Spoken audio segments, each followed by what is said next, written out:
Herzlich willkommen, hier ist Dominik von der Tennis-Uni. In diesem Video zeige ich dir, wie du den richtigen Tennisschläger für dein Spiel findest und was du bei der Auswahl beachten musst. Bevor wir mit den einzelnen Schritten anfangen, schauen wir uns aber erstmal an, wie ein Tennisschläger überhaupt aufgebaut ist. Einen Tennisschläger kann man grundsätzlich in 3 Teile unterteilen: den Schlägerkopf, den Schlägerhals und den Griff. Der Schlägerkopf ist der ovale Rahmen, in dem die Beseitung eingespannt ist. Im mittleren Bereich des Schlägerkopfs befindet sich der Sweet Spot. Das ist der Punkt, an dem du den Tennisball mit der größten Beschleunigung und Genauigkeit schlagen kannst.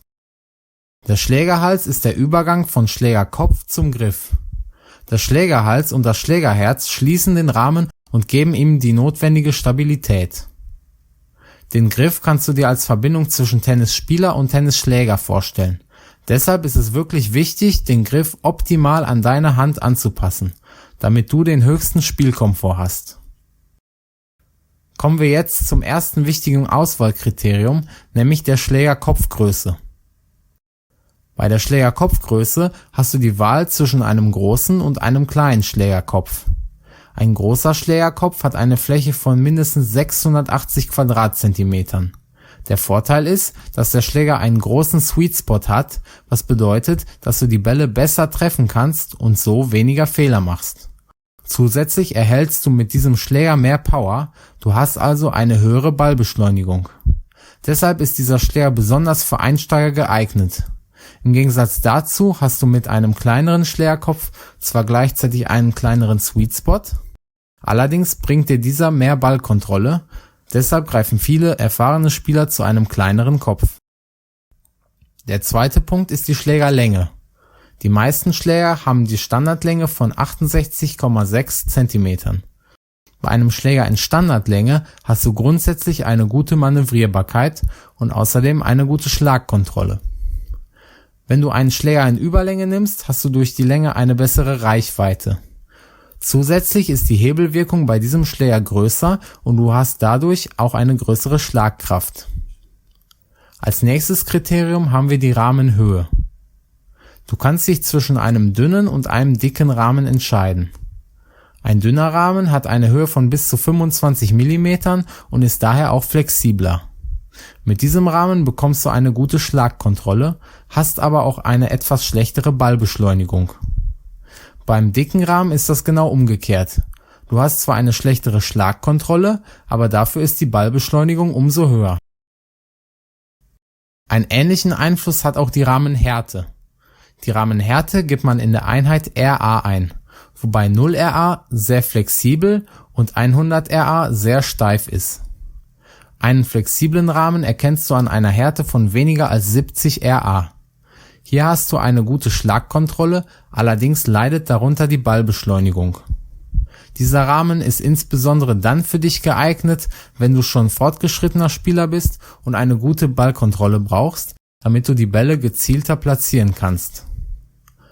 Ein harter Rahmen ist dagegen eine gute Wahl, wenn du erst vor kurzem mit dem Tennisspielen angefangen hast und eher eine bessere Ballbeschleunigung brauchst.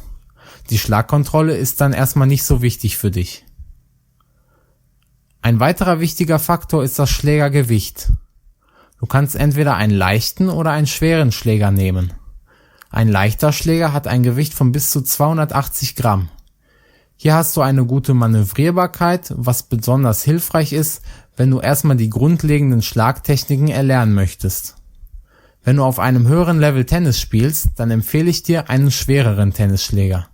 Du hast hier eine bessere Schlagkontrolle und mehr Power. So, kommen wir zum nächsten Kriterium, nämlich dem Balancepunkt. Dieser gibt an, wie das Gewicht im Schläger verteilt ist. Insgesamt gibt es 3 verschiedene Schlägertypen: den grifflastigen, den ausgewogenen und den kopflastigen Schläger. Beim grifflastigen Schläger befindet sich mehr Gewicht im Griffbereich. Du siehst, dass der Balancepunkt relativ niedrig ist. Der große Vorteil, den dir ein grifflastiger Schläger bringt, ist die gute Manövrierbarkeit. Du hast hier zudem eine gute Schlagkontrolle, allerdings ist die Ballbeschleunigung nicht so hoch. Die meisten Allround-Schläger haben eine ausgewogene Balance. Diese bietet dir ein gutes Verhältnis aus Ballbeschleunigung und Schlagkontrolle. Beim kopflastigen Tennisschläger befindet sich das Gewicht hauptsächlich im Schlägerkopf. Dieser Schläger bringt dir eine höhere Ballbeschleunigung, darunter leidet aber die Manövrierbarkeit und die Schlagkontrolle. Ein weiterer wichtiger Punkt ist die Griffstärke. Diese gibt dir den Umfang vom Schlägergriff an. Allgemein gibt es 6 verschiedene Griffstärken.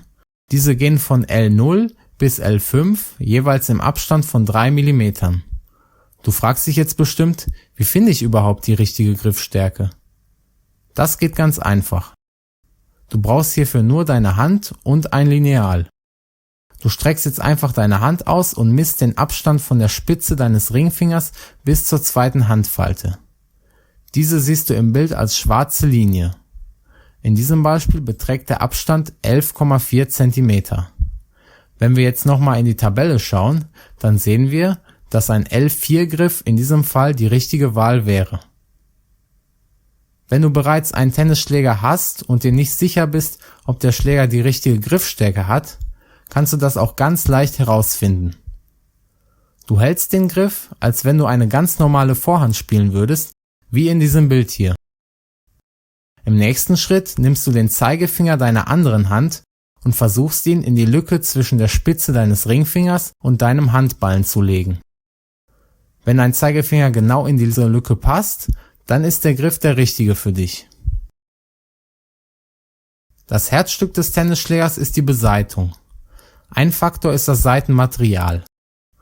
Du hast die Wahl aus 4 verschiedenen Materialien. Zum einen können das Naturdarmsaiten sein. Mit diesen Saiten hast du ein sehr gutes Spielgefühl, da sie vor allem deinen Arm schonen. Der Nachteil ist, dass sie nicht so lange haltbar und relativ teuer sind. Das am häufigsten eingesetzte Material ist Nylon. Das wird nämlich von mehr als der Hälfte der Tennisspieler verwendet. Nylon bietet dir einen sehr guten Kompromiss aus Spielkomfort und Haltbarkeit. Außerdem sind Nylonsaiten ziemlich preisgünstig. Wenn du schon fortgeschrittener Spieler bist, sind Saiten aus Polyester die richtige Wahl für dich. Mit diesen Saiten hast du zwar einen höheren Aufprallschock beim Schlag, allerdings ist die Haltbarkeit noch um einiges besser als bei Nylon. Kevlar-Saiten haben die beste Haltbarkeit. Dafür sind sie aber extrem steif. Das bedeutet, dass der Aufprallschock mit diesen Saiten sehr hoch ist und dadurch deinen Arm stark belasten. Deshalb sind Kevlar-Saiten nur für sehr erfahrene Spieler geeignet. Der nächste Punkt ist das Saitenbild. Das Saitenbild gibt an, wie viele Längs- und Querseiten dein Schläger hat. Auf dem Bild sehen wir beispielsweise ein 16:19 Seitenbild mit dementsprechend 16 Längs- und 19 Querseiten. Du kannst dich zwischen einem offenen und einem geschlossenen Seitenbild entscheiden. Ein offenes Seitenbild, zum Beispiel das 16:19er, bietet dir den Vorteil, dass du den Tennisball mit mehr Spin schlagen kannst. Allerdings werden die Saiten dadurch stark beansprucht. Somit sinkt auch die Haltbarkeit der Saiten. Beim geschlossenen Seitenbild, zum Beispiel dem 18:20er, ist das Spin-Potenzial nicht so hoch. Dafür hast du aber eine bessere Schlagkontrolle und eine längere Haltbarkeit. Zu guter Letzt haben wir die Bespannungshärte. Mit dieser kannst du festlegen, wie stramm die Saiten in deinen Tennisschläger eingespannt werden. Du kannst entweder eine weiche oder eine harte Bespannung wählen. Eine weiche Bespannung hat eine Bespannungshärte von bis zu 25 Kilogramm.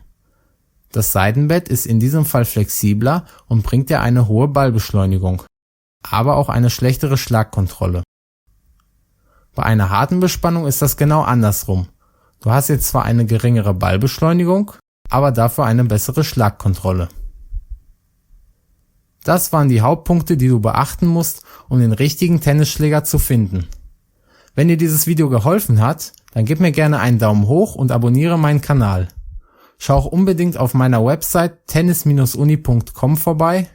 Dort findest du einen noch detaillierteren Tennisschläger-Ratgeber und weitere Infos rund ums Thema Tennis. Ich wünsche dir viel Erfolg bei der Auswahl deines neuen Schlägers und dann sehen wir uns gleich auf meiner Website.